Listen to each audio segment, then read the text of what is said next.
Tout a commencé par une parade de séduction assez rigolote. Le mâle et la femelle se sont mis à vibrer très fortement l'un face à l'autre, comme s'ils avaient une crise d'épilepsie.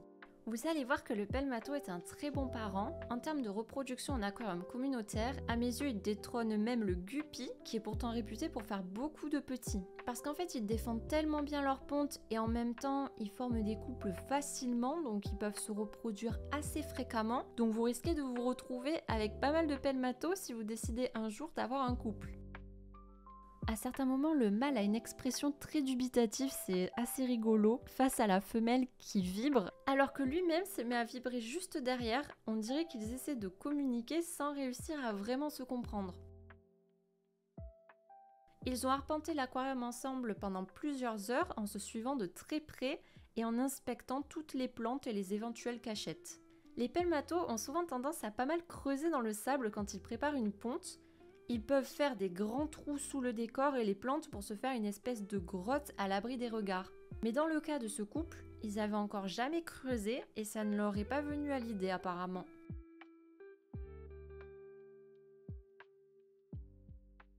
Mais au final, leur communication a bien marché, je pense que c'était pour signifier à l'autre où il souhaite répondre, parce que le lendemain, surprise, la femelle a pondu ses œufs sur l'une des feuilles devant lesquelles il dansait.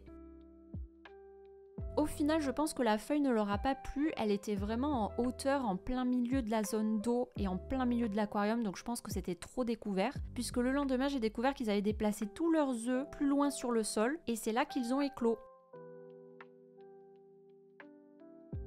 Au début, les bébés bougeaient très peu, ils restaient majoritairement dans la zone d'éclosion à picorer le sol.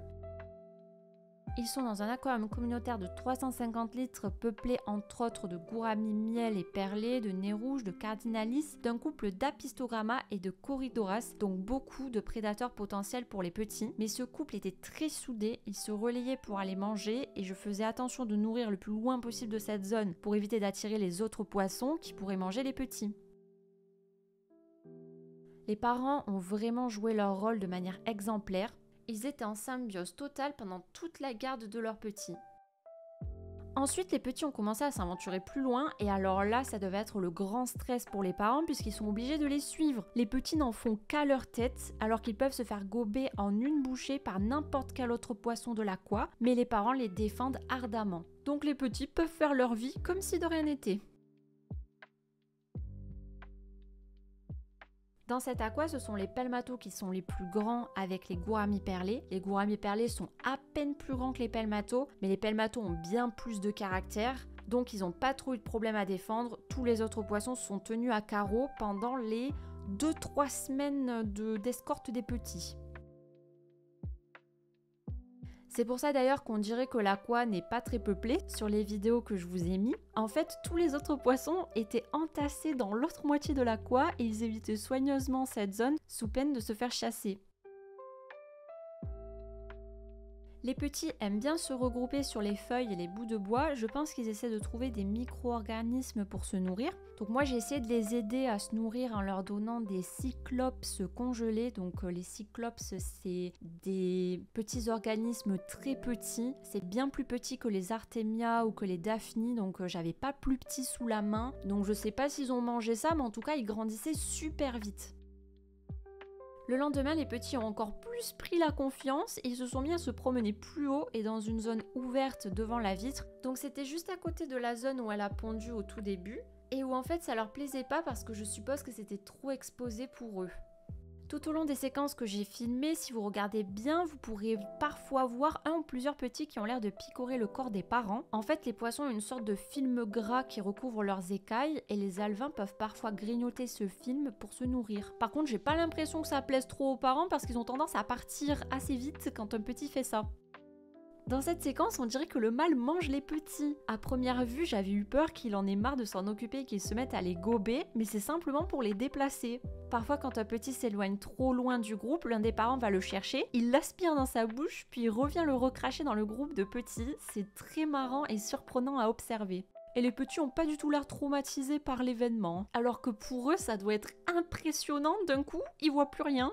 et puis ils sont expulsés à un autre endroit de l'aquarium. Là, on peut voir en arrière-plan des nez rouges, des cardinalis et des rasbora. Ils ont été relégués à l'arrière de l'aquarium par les parents, alors que d'habitude, ils nageaient systématiquement à l'avant, pile là où les parents sont actuellement. Ça prouve bien que les parents pelmato s'approprient une grosse partie de l'aqua pendant leur surveillance des petits et les autres poissons respectent globalement leur espace. Là, on se retrouve plus de 2 semaines plus tard. Vous voyez que les petits ont bien grandi et les parents les protègent toujours super bien. J'ai été assez étonnée parce que je pensais que les parents allaient les abandonner plus tôt, surtout que c'est la première ponte de leur vie pour l'un comme pour l'autre et ils se sont super bien débrouillés. Là, on voit que les petits commencent à avoir la forme typique d'un pelmato, comme un pelmato tout rikiki. On reconnaît bien la forme de leur tête un petit peu carrée avec leurs grands yeux. Quelques jours après ce plan, je n'ai plus vu les petits. Les parents ont arrêté de s'en occuper et je pensais qu'ils s'étaient fait manger au final. Et puis un jour, j'ai aperçu un petit point gris entre les feuilles. J'avais même pas eu le temps de le filmer, il avait déjà disparu. Et un autre jour, j'en ai vu 2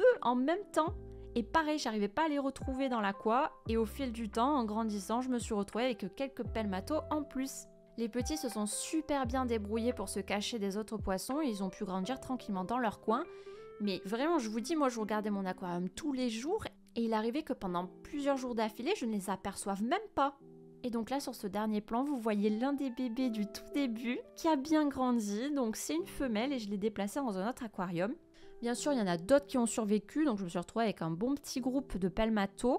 En plus, quelques mois plus tard, le mâle que vous avez vu dans toute la vidéo a refait une ponte avec une autre femelle. J'ai également filmé une grosse partie, donc si ça vous intéresse que je vous montre la partie 2 avec la deuxième ponte du mâle, je peux faire le même format. Donc vous verrez que le mâle a bien grandi, il a plus de points sur la queue, donc il est plus âgé et se débrouille toujours aussi bien. C'est vraiment un père exemplaire. Donc n'hésitez pas à me dire en commentaire si ça vous intéresse et je pourrais faire ça.